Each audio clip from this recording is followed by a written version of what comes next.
വെറും 2 ചേരുവ കൊണ്ട് തയ്യാറാക്കിയെടുക്കാൻ വേണ്ടി പറ്റുന്ന നല്ലൊരു സ്നാക്കിൻ്റെ റെസിപ്പിയുമായിട്ടാണ് ഇന്ന് വന്നിരിക്കുന്നത്. ഇതെങ്ങനെയാണ് ഉണ്ടാക്കുന്നതെന്ന് നോക്കാം. ആദ്യമേ തന്നെ നമുക്ക് ഇത് സെറ്റ് ചെയ്യാനുള്ള പാത്രം ഒന്ന് നെയ്യ് തടവിയെടുക്കാം.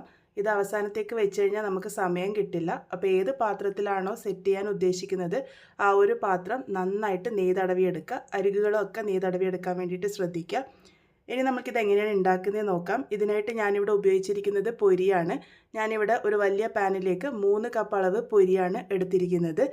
3 കപ്പ് എന്ന് പറയുന്ന ഓരോ കപ്പിലും നിറച്ചും തന്നെ ഞാൻ എടുത്തിട്ടുണ്ട്. എൻ്റെ ഒരു കപ്പ് എന്ന് പറയുന്നത് 250 ml.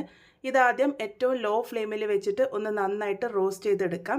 ആ ഒരു പൊരിയൊക്കെ നന്നായിട്ട് ചൂടായി ഒന്ന് മൊരിഞ്ഞ് വരണം. ആ ഒരു സമയം വരെയാണ് ഇത് റോസ്റ്റ് ചെയ്തെടുത്തിരിക്കുന്നത്. ഏറ്റവും ലോ ഫ്ലെയിമിൽ വെച്ചിട്ട് ഇതുപോലെ നന്നായിട്ട് റോസ്റ്റ് ചെയ്തെടുത്തിട്ടുണ്ട്. ഇത് ഞാനിവിടെ വേറൊരു പാത്രത്തിലേക്ക് മാറ്റി കൊടുത്തിട്ടുണ്ട്. പൊരി ഇതുപോലെ നന്നായിട്ട് റോസ്റ്റ് ചെയ്തെടുക്കുകയാണെങ്കിൽ നമ്മുടെ സ്നാക്ക് നല്ല ക്രിസ്പി ആയിട്ട് കിട്ടാൻ വേണ്ടിയിട്ട് സഹായിക്കും. ഇതുപോലെ ഒന്ന് കയ്യിൽ വെച്ച് പ്രസ് ചെയ്യുമ്പോൾ നല്ല പൊടി പോലെ ആയി കിട്ടണം.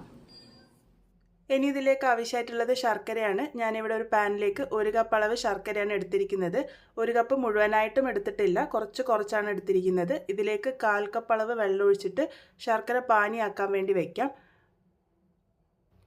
ഞാനിവിടെ ലോ ഫ്ലെയിമിൽ വെച്ചിട്ടാണ് ശർക്കരപ്പാനി തയ്യാറാക്കി എടുത്തിരിക്കുന്നത്. വളരെ കുറച്ച് വെള്ളം മാത്രമേ നമുക്കിതിലേക്ക് ഒഴിച്ചു കൊടുക്കേണ്ട ആവശ്യമുള്ളൂ. വെള്ളം ഒഴിച്ചു കൊടുക്കാതിരുന്നാലും കുഴപ്പമൊന്നുമില്ല. അപ്പോൾ ഇതിപ്പോൾ തുടരെ ഇളക്കി കൊടുത്തുകൊണ്ടിരിക്കുന്നുണ്ട്. ഇതിലേക്ക് 1 ടേബിൾ സ്പൂൺ അളവിൽ നെയ്യും കൂടെ ചേർത്ത് കൊടുക്കാം. ഈ ഒരു നെയ്യ് നിങ്ങൾക്ക് ആദ്യമേ വേണമെങ്കിലും ചേർത്ത് കൊടുക്കാവുന്നതാണ്. നെയ്യും കൂടെ ചേർത്തിട്ട് ഒന്ന് നന്നായിട്ട് തന്നെ ഒന്ന് മൂപ്പിച്ചെടുക്കാം. ആ ഒരു ശർക്കരയൊക്കെ നന്നായിട്ട് മെൽട്ടായി ഈ ഒരു രീതിക്ക് പതഞ്ഞ് വന്ന് തുടങ്ങും. ഫ്ലെയിം ഏറ്റവും ലോയിലായിരിക്കാൻ വേണ്ടി ശ്രദ്ധിക്കണം. ഇതുപോലെ ഒന്ന് കട്ടിയായി വന്ന് തുടങ്ങുമ്പോൾ നമുക്കിതൊരു പാത്രത്തിലേക്ക് ഒഴിച്ചു കൊടുത്തിട്ട് ഒന്ന് ടെസ്റ്റ് ചെയ്ത് നോക്കാം. ഈ പാത്രത്തിൽ ഞാനിപ്പോൾ കുറച്ച് വെള്ളം എടുത്തിട്ടുണ്ട്. അതിലേക്ക് ഇതുപോലെ ഒന്ന് ഇട്ടിച്ചു കൊടുക്കുക. എന്നിട്ട് അത് എടുത്ത് നോക്കുമ്പോൾ നല്ല ക്രിസ്പി ആയിട്ട് വന്നോ എന്നാണ് ചെക്ക് ചെയ്യേണ്ടത്. ഇതിപ്പോൾ നോക്കുമ്പോൾ കുറച്ച് വലിയുന്ന ആ ഒരു കണ്ടീഷനിലാണ് ഉള്ളത്. നിങ്ങൾക്ക് കാണുമ്പോൾ തന്നെ മനസ്സിലാവുന്നത് നല്ല സോഫ്റ്റ് ആയിട്ടുള്ള ആ ഒരു ടെക്സ്ചറിലാണ് ഇപ്പോൾ ഉള്ളത്. ഇതുപോലെ ഇങ്ങനെ വലിച്ചലുണ്ട്. ഇതുപോലെയല്ല, കുറച്ചും കൂടെ ക്രിസ്പി ആയ രീതിയിലാണ് വേണ്ടത്. അപ്പോൾ ഒരു 30 സെക്കൻഡും കൂടെ ഞാനൊന്ന് ചൂടാക്കി എടുത്തിട്ടുണ്ട്. അത്രയും മാത്രം മതിയാകും. ഇടയ്ക്കിടയ്ക്ക് ചെക്ക് ചെയ്ത് നോക്കണം. ഇതിപ്പോൾ എന്താ ഒന്നും കൂടെ കട്ടിയായിട്ട് വന്നിട്ടുണ്ട്. ഞാനിതിപ്പോൾ ഒരു പാത്രത്തിലേക്ക് ഒഴിച്ച് നോക്കുന്നുണ്ട്. ഇതിപ്പം അത്യാവശ്യം നല്ല കട്ടിയായിട്ട് തന്നെ ഇരിക്കുന്നുണ്ട്. അങ്ങനെ വലിഞ്ഞു പോകുന്ന പോലെയൊന്നുമില്ല. പാത്രത്തിലേക്ക് ഇടുമ്പം ഒരു സൗണ്ടും വരുന്നതായിട്ട് നിങ്ങൾക്കിപ്പോൾ മനസ്സിലാകുന്നുണ്ടാകും. അപ്പോൾ ഈ ഒരു സ്റ്റേജ് വരെയാണ് ശർക്കരപ്പാനി ആക്കിയെടുക്കേണ്ടത്. എന്നിട്ട് നമുക്ക് ഏറ്റവും ലോ ഫ്ലെയിമിൽ വെച്ചിട്ട് തന്നെ ആ ഒരു സമയത്ത് പൊരി ഇട്ട് കൊടുക്കാം. പൊരി ഇട്ട് കൊടുത്ത് പെട്ടെന്ന് തന്നെ മിക്സ് ചെയ്തെടുക്കുക. ഇനി അങ്ങോട്ടേക്ക് എല്ലാം പെട്ടെന്ന് ചെയ്യണം, അല്ലാന്നുണ്ടെങ്കിൽ എല്ലാം ഹാർഡായി പോകും. ഇപ്പം ലോ ഫ്ലെയിമിൽ വെച്ചിട്ടാണ് ഞാൻ ഈ പൊരി ശർക്കരയായിട്ട് ഒന്ന് മിക്സ് ചെയ്തെടുക്കുന്നത്. ഇതുപോലെ ഒന്ന് നന്നായിട്ട് മിക്സ് ചെയ്തെടുക്കാൻ വേണ്ടി ശ്രദ്ധിക്കുക.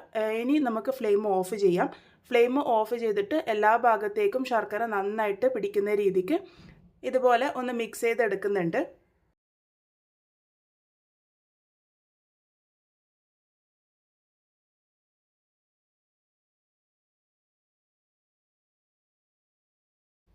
ഇതിപ്പോൾ ഞാനിവിടെ നന്നായിട്ട് തന്നെ മിക്സ് ചെയ്തെടുത്തിട്ടുണ്ട്. ഇതുപോലെ നന്നായിട്ട് മിക്സായി വന്നതിന് ശേഷം നമ്മൾ നേരത്തെ നെയ്യ് തടവി വെച്ചിരിക്കുന്ന ആ ഒരു പാത്രത്തിലേക്ക് ഇത് മുഴുവനായിട്ടും തന്നെ ഇട്ട് കൊടുക്കാം.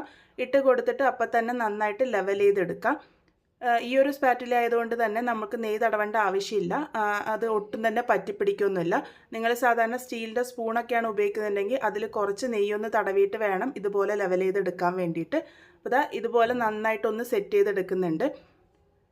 ഇതുപോലെ ലെവൽ ചെയ്തെടുത്തതിന് ശേഷം നമുക്കൊരു 2-3 മിനിറ്റ് നേരത്തേക്ക് ഒന്ന് റെസ്റ്റ് ചെയ്യാൻ വേണ്ടി വെക്കാം. ആ ഒരു സമയമാകുമ്പോഴേക്കും തന്നെ ഇത് പാകത്തിന് സെറ്റായിട്ട് വന്നിട്ടുണ്ടാകും. ഇനി ഇത് ഡിമോൾഡ് ചെയ്തെടുക്കാം.